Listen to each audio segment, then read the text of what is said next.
Hello, Saints Nation. Welcome to Ranting and Raving. This is going to be the first part of a series of videos I'm going to do here over the next couple of weeks. We're going to take a look at the roster for the 2024 Saints. Um, Obviously, off-season content has begun. Uh, very much appreciated if anybody's willing to like the video, comment in the comment section, even if you just drop a hoot at. We can keep it simple if you don't have much to say, or subscribe to the channel. Does help more people see it, so always appreciated. Anyone's listening in podcast form, appreciated there as well. Um, so, obviously, you can tell from the title of today's video, we're going to kick things off reviewing the 2024 Saints with not only the most important position in the sport, but also really the most important conversation outside of head coach for this offseason, which is the quarterback position. So, for today's video, um, there's a few things I'm not really going to get into. Uh, yes, I don't like Derek Carr. If you've watched the content at all or followed me on social media, you're pretty much aware of that. I don't like him as a person. I don't like him as a quarterback. I also can do math, so I don't like that aspect. For the most part, really not going to touch on any of that. And the same thing for Spencer Rattler, because I do like his personality. I like his story. But again, not relevant to reviewing the year that was. So really what I'm going to do for both players, and if you're one of the 7 Jake Hayner fans out there, Jake Hayner is not going to get reviewed today because Jake Hayner was so bad in the one half that he played that everybody unanimously agreed no, which wasn't surprising. He's never shown flashes in the preseason. Sure, he looks nice in training camp and he does a few things in practice, but that's training camp and practice. Games are different. He also went to my high school's rival high school. So there might be a little bit of petty there, but mostly, it's just on the field. Like, I'm not interested. This is a two-man race. It's a two-man conversation. So we're going to talk about the two men who played starting quarterback for the Saints in 2024. And so what I'm going to do for each player is point out some of their pros for the season, um, and then some of their cons. And then at the end, I'll kind of summarize it with, you know, how I feel the Saints should operate going into next year as far as what is best for the New Orleans Saints, the team, the organization, their chances to win, etc. So we are going to start with the veteran, Derek Carr. So we're going to start with the pros. So he started 2-0. The Saints were freaking awesome those first 2 weeks. We were beyond hype. We were like comparable to historic offenses, dropping 40 points on people's heads. He was completing 75% of his passes. He has 5 touchdowns in 2 games. Um, was you can't say he was fantastic. The same way like Drew had games where he had threw multiple touchdowns or the Saints dumb truck people, and it was like Drew was fine. Okay, Carr was fine. Like he completed I think 16 passes the first game, and like he completed like 20 passes. Now he had one absolute dime of a touchdown to Foster Moreau in the Cowboys game. But like really, it was a couple of bombs and like really just don't make mistakes, and they just absolutely dominated on the ground. And it was low pressure, no sack, no issues football.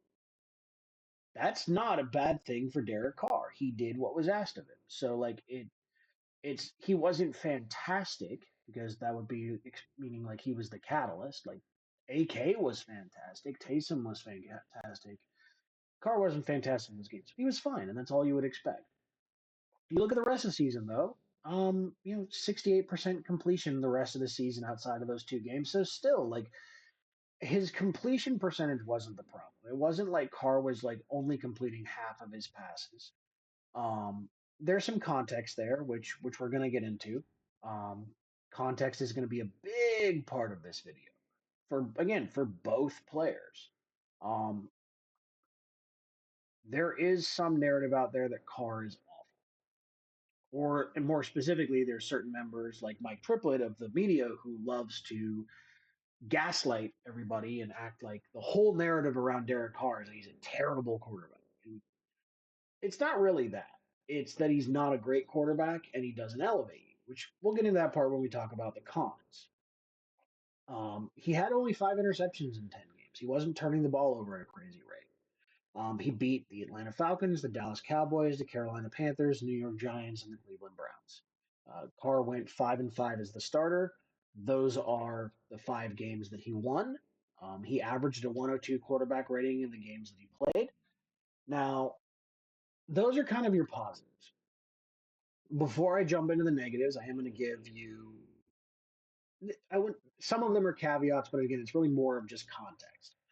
So the 5 games that Carr won, none of those teams had a winning record. 3 of those teams are picking in front of the Saints.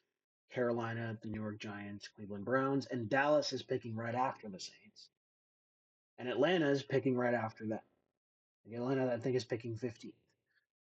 The best team you beat were the Atlanta Falcons, and you beat them in a game where you scored 20 points and they missed 3 field goals. Again, that's not Carr's fault. It's Carr's fault they only scored 20 points. Yes, you won that game. Carr had nothing to do with the Cleveland Browns win. That game was really tight all the way through, and then Taysom went supernova late in the game and blew the doors open. Carr didn't have anything to do with that win. Against the Giants, you scored 14 points. You blew the doors off Carolina week 1. You also lost to Carolina later in the season and got your head coach fired. So, like, yes, he won those 5 games, and those are the only 5 wins the team had all season, and you get some amount of credit for those. But he was not spectacular in any of those games. He was not the catalyst or the reason behind any of those wins. And also, none of those wins are wins where you go, damn, that's a really good win. That's like something you build on. That's something you brag about. It's like, oh, cool. You beat the team that had the #1 overall pick last year. That pick went to Chicago week 1. You beat a team people thought was good, was actually awful this year, week 2. You started off 2-0. Again, great. Started great. Bad against Philly. Yes, McCoy got hurt. Philly had key injuries in that game, too. You scored 15 points. You had a bunch of missed throws. You were terrible under pressure. It was a bad performance. And you were worst against Kansas City, who were sleepwalking through the game, didn't take the Saints serious at all, still dominated the entire game through one of the dumbest interceptions you'll see. Like, you can go through those following weeks, got hurt against Kansas City. Again, New York Giants won that game, got hurt in the game, and hurt himself in the game. We're not even on the cons yet. This is just context around these wins and that part of the season. And really, here's the reason I'm bringing this up in the positive part. We're going to do the same thing to Spencer. Carr was not good. Again, ignore Triplett and the gaslighting. Carr was not good. That doesn't mean he was awful. There's a whole lot of space between terrible and amazing. A lot of space in between. Good means you're on the positive side of the scale. You know, we all passed early math. You remember absolute numbers, you remember the number scale. Well, you start at 0. If 2 could either be 2 to the right or 2 to the left. 2 to the left is bad. 2 to the right is good. 0's right in the middle. Now take the same concept, apply it to superlatives when you're talking about players. In order for Carr to be a good quarterback, he has to be a net positive impact on the team. That wasn't the case. We have no evidence of that. You barely beat, with the exception of Cleveland, 3 bad teams,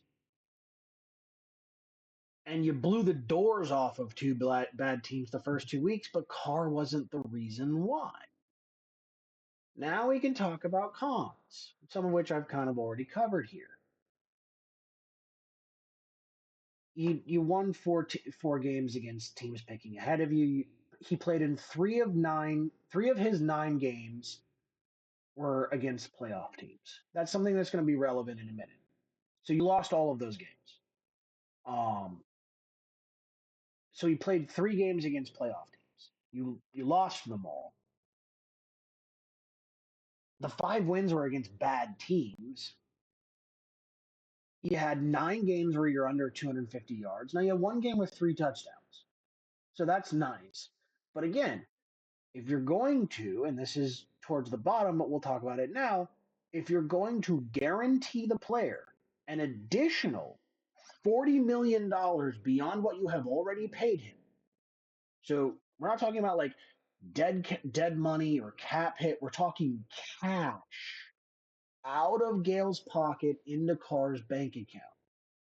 If he is not a June 1 designation, he gets another $40 million guaranteed.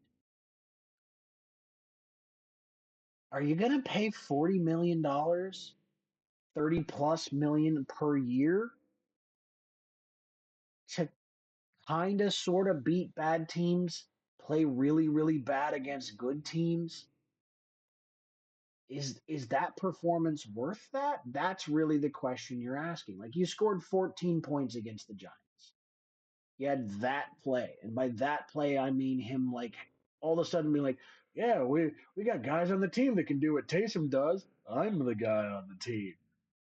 And just goes airborne for no frickin' reason. You weren't gonna get the first down. Like just the man had an out of body America's Funniest Home Videos moment in an NFL game. It was ridiculous.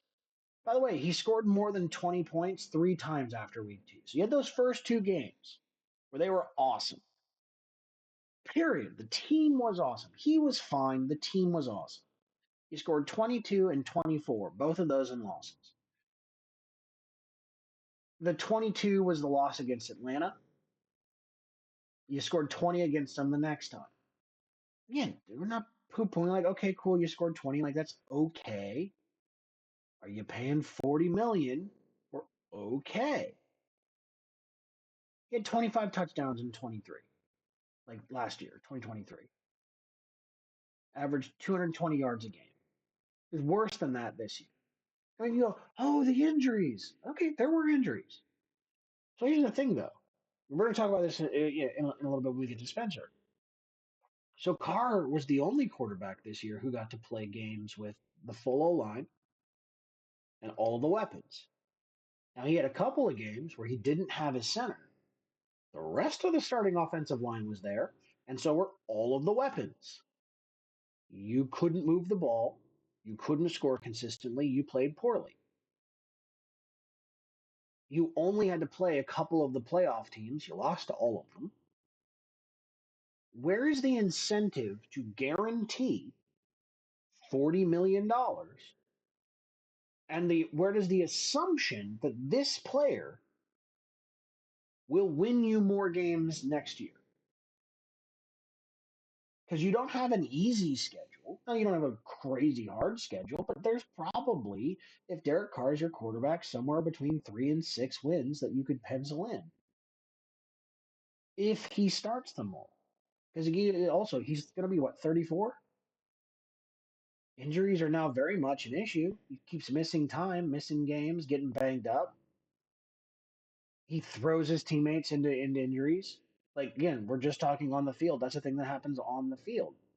And we'll talk about the other guy here in a second. So that's the cons. The pros is he's a pretty efficient player. Efficiency metrics love Derek Carr because all he does is throw bombs and checkdowns. He's not making a lot of layered reads. He's not making a lot of touch throws. He's not throwing guys open. Now, occasionally he throws some ridiculously beautiful passes. He absolutely does. No question.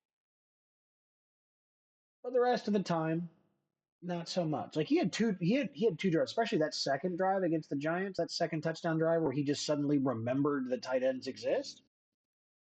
He made some fantastic throws in that, carved them up. Then we were right back to being Derek Carr. And that's your problem with it. Now let's talk about the other guy. And we're going to start with cons here.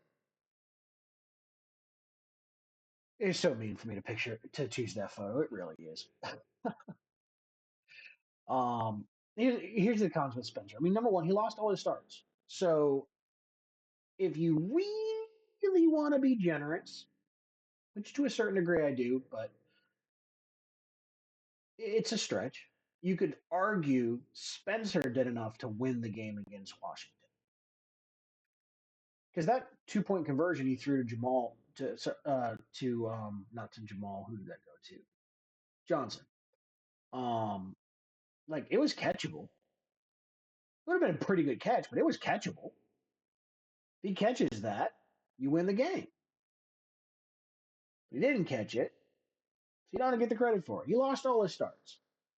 In a I can't really call it a bad game because Denver was basically the best pass rush in the league this year, and literally they were on their third and fourth string players on parts of the offensive line, and the whole interior was out. And Denver's interior pass rush is phenomenal. So it's like Derek Carr doesn't play any better in that game than Spencer Rattler does. We saw Derek Carr play a game last year where he had 75 yards passing at the end of the third quarter. Like no one on this team was playing well in that game with those circumstances against that defense. Spencer was horrible against the Chargers. Um, you could have the same caveats, also a very good defense, also a good pass rush, all the other same caveats, variables, data points, blah, blah, blah, blah, blah. Spencer missed a lot of throws in that game, made some bad reads, missed some throws, was off target, was clearly rattled. Um, he was spiraling. That was a bad game. He got benched for a reason. He deserved to get benched for the way he played. Now, you could argue, and I would, Clint Kubiak did nothing to help him in that game, to help him build a rhythm, to help deal with the pass rush. In fact, Clint Kubiak did nothing to help anybody outside of the run game all year. Didn't help Carr, although how much you can help Carr is debatable. Certainly didn't help Red. But regardless, he was horrible against the Chargers. That's the one game he was genuinely horrible. Do you think he was horrible the rest of the time? I just know you don't know actually really how to evaluate players or know much about football. If horrible is your word choice, drop passes are his fault. There are a lot of drop passes. That changes your stats. That changes your numbers. Also affects your efficiency metrics. And remember, the other guy, very efficient. Not a very good quarterback, but very efficient. But again, it's not all caveats. Um, when Rattler was on and he was in rhythm, his footwork was really good and his delivery was good and his accuracy was fantastic. Threw some dimes. He started to get rattled, or especially on some of the plays where the design plays on the move went pretty good, but sometimes when he tried to throw on the move and create, he really needs to work on his core strength. He was arming a lot of throws, and he wasn't resetting his core and turning his body and really delivering with consistency. Um, and it was causing him to miss high. When you miss high, you get guys blown up. Like Carr threw some absolute fucking hospital balls this year. And if you don't think the term exists, yeah, again, you don't really know much. Keep moving, like, whatever. Um, but Rattler threw some too. Rattler threw some risky passes. Those high throws they can be dangerous, and they're harder to catch.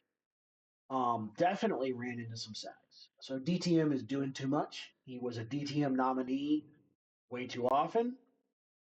Um, and early on, now the last couple of games he was way better about this, but especially early on, those first few starts, man, I know he's got a cannon for an arm, but you don't need to throw a 90-mile-an-hour fastball when it's a 10-yard dump off, dude. Like some of those passes, guys couldn't catch because he threw them a missile. Those drops are on the quarterback.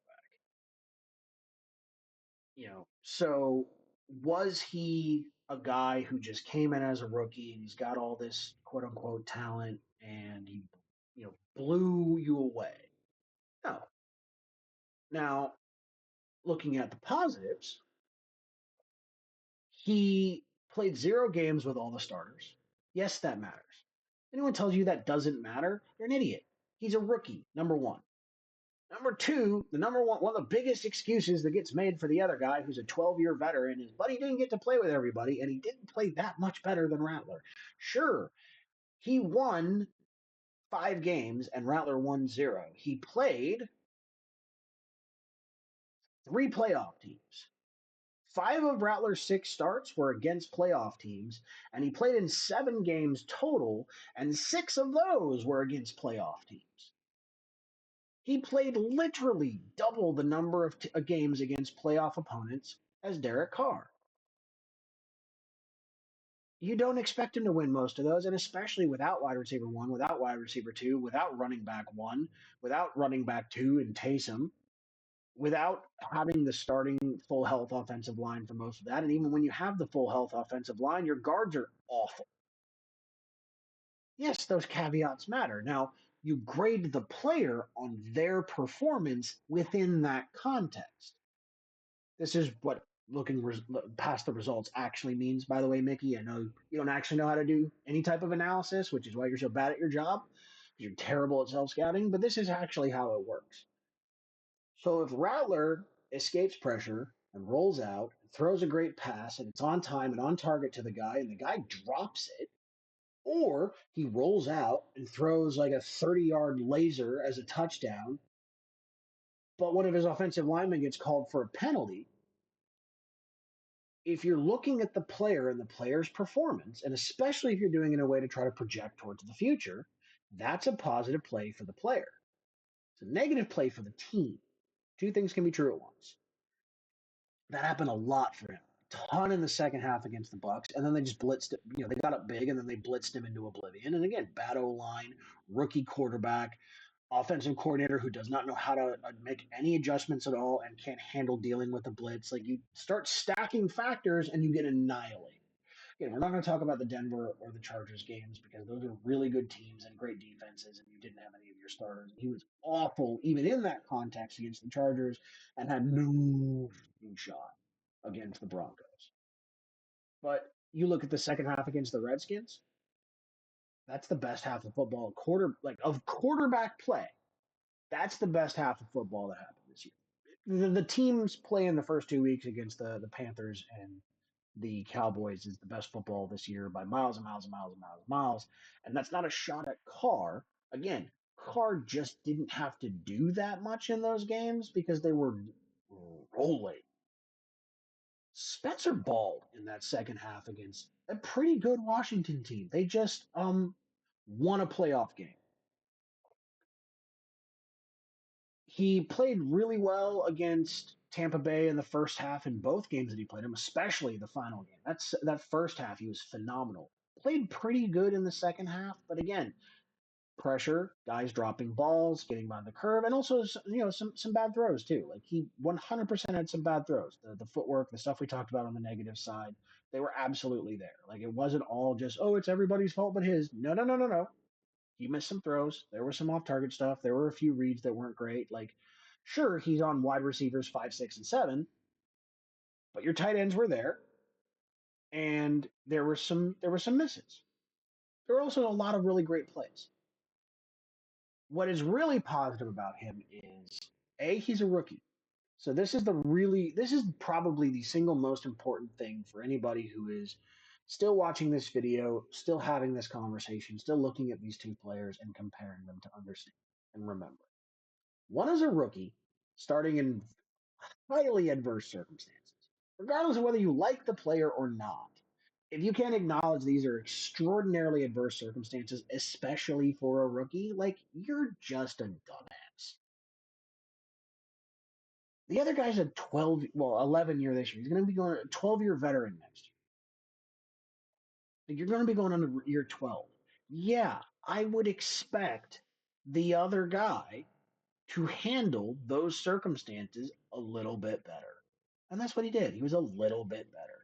He wasn't a ton better because he wasn't like really good. He wasn't taking basically actually this level of receiver talent and scoring 28 points a game like Drew was, but Drew's one of the four best quarterbacks ever. So that's not a fair comparison. And you had Sean Payton instead of Clint Kubiak. So, like, yeah, those factors are all there. He still showed ability when he was on and when he was in rhythm, and especially when they were calling plays that had a chance, and some of that is just making adjustments. You call a good script, the defense adjusts. You need to adjust to their adjustments. Well, we forgot that part. But when those times were there, he looked really good. He looked just as good as Carr looked when everything was working well. When everything was working well, Carr looked great. So did Spencer. Again, great here is more of like a great, fine, whatever, not like a, oh my God, they were great. When everything went down, both of them struggled.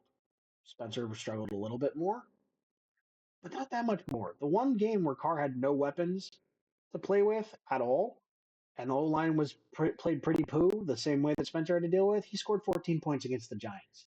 You go look at the two games before that and all the games after that and see how many games the Giants gave up 30 or more points. Then go look at the teams they did it against and see, well, are they really that much better than the Saints? Some of them aren't. That defense wasn't great. Carr just didn't, he doesn't elevate anybody. So Spencer scoring was 18 points and a half against the Redskins. Yeah, that's impressive. That's a playoff team. Scoring the way he did against the Buccaneers. Yeah, it was a playoff team. That was good. The first half against the Raiders was good. The second half wasn't as great, but again, context there. But also still like not great. Also rookie. The big thing though is he showed good mobility. He showed the ability to throw on the run. He showed a strong enough arm. He showed the ability to throw with touch, the ability to grow and develop. And yes, he did show improvement throughout those starts. That's just a fact. And the ability to stay level and to try to control what he can control under extremely adverse circumstances. With a quarterback room that's basically allied against him, with a starting quarterback who was basically trying to force in his teammate who went to his alma mater into being the backup quarterback, when the guy never showed a flash in preseason in 2 years, not just one. And then the moment he actually got into NFL play, where NFL players were trying to play against him instead of 30 seconds of mop up duty against Denver's second and third string, we went, oh, yeah, that's not an NFL player. Like, yeah, those circumstances are there. So that's what happened. Again, just primarily on the field.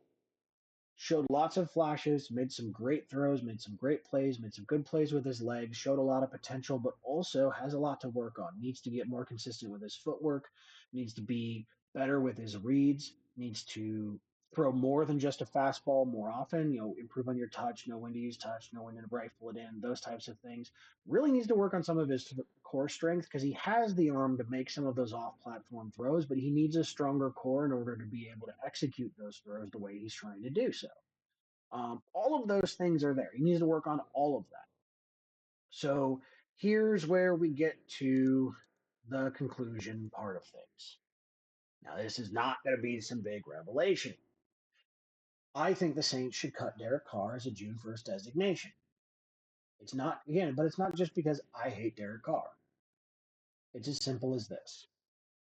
There is not enough of a delta or difference between Derek Carr's play either under adverse circumstances or ideal circumstances, and the play demonstrated by a fifth round rookie quarterback in Spencer Rattler. Now, there is a delta. Let's make that very clear. Carr is better than Rattler in 2024. He's not enough better than Rattler where it makes sense to guarantee him another $40 million dollars on a team that's already a bad roster. It makes so much more sense to take the young player who's at least shown potential, try to clean up your cap. It's going to be a 2-year process to clean up the cap anyway. So you start with Carr. Some of the other veterans have value still, both on and off the field. Carr doesn't really bring either of those things relative to cost. You let him go first. You start working on cleaning up your cap. And here's what you get in 2025. One of two things happens. Either Rattler puts in the work over the offseason and he's able to improve on the areas he needs to improve on. And, you have a healthier team and actual weapons. And fingers crossed, Mickey doesn't get any involvement in the draft, and you actually have a good draft, and you add some playmakers, hopefully a tight end and a running back, and possibly a wide receiver. May we have all three, please? And he shows real improvement, and maybe you win 7 or 8 games, and you feel pretty comfortable giving him another shot in 2025. Or he's as bad as everybody who really just hates him. The I don't know. There's this weird segment of fans that got just completely butthurt because another segment of fans were excited because hey, this guy showed some really interesting stuff in the preseason and training camp, and he's got a ton of talent. And if, good God, if we got a young, talented quarterback on the roster, it's a complete game changer. It's like found gold. The thing that every team in the league is hoping happens to them if you don't have one of the top four quarterbacks. There are four elite quarterbacks in this league, and everybody else wishes they found a late round guy that was really, really good. Maybe he's our Dak Prescott. Okay.